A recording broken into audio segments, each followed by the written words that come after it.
In other news, a shock result in the snap French election. The country is now facing the prospect of a hung parliament after the left-wing New Popular Front alliance emerged as the winner.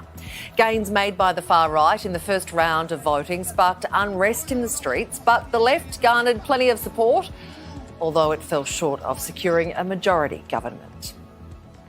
Deakin University political expert Simon Tormey just happens to be in France on holiday and he joins us from there now. Thanks for letting us crash your holiday, Simon. The far right was expected to storm home here. So what happened?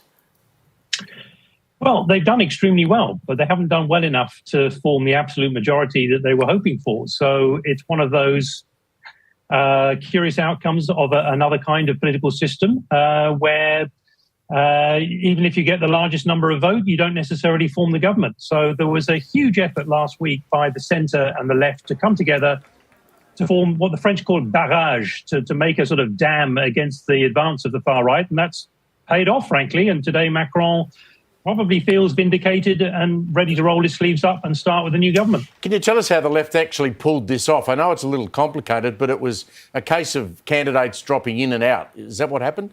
Absolutely. So what they've done is they've put away all their differences, which are very, very varied and multiple across the whole left, the Greens and the centre. And they basically said, let's focus on one thing and one thing only, which is to prevent National Rally from getting into power. So they have put absolutely all those differences to one side. And what they did was horse trade over the previous week in order to make sure that in all the constituencies, there was only one candidate facing National Rally. And that, frankly, they pulled it off. So huge surprise nonetheless. The French media is still in shock this morning. The radio's abuzz. My family's abuzz at the breakfast table. What's going to happen next? So really unexpected, but it is a kind of a three-way split between the centrists, the left and the National Rally now. Given all the differences, is this government going to be workable? Well, we use the term ungovernable a lot to describe France because it is a complex political system. It's a semi-presidential system.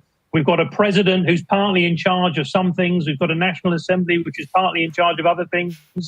It does look like a bit of a mess. I don't think anyone who's hoping for very clear governmental priorities over the next year is going to be too excited about what's happened. But it does mean that, you know, there is a new sort of clearing of the political air, if you like. It's now clear that the far right just didn't do quite well enough in order to form the next government. And it's going to be up to Macron to try to forge an alliance which will see France through this quite difficult period. We've got the Olympic Games going. We've got all sorts of debt and interest repayment issues. We've got a fairly angry population out there in the countryside, which was looking forward to a change of government. So there's quite a kind of butcher's bill to pick up there. But it's a new day, a new dawn, and they'll do the best they can to put a government together.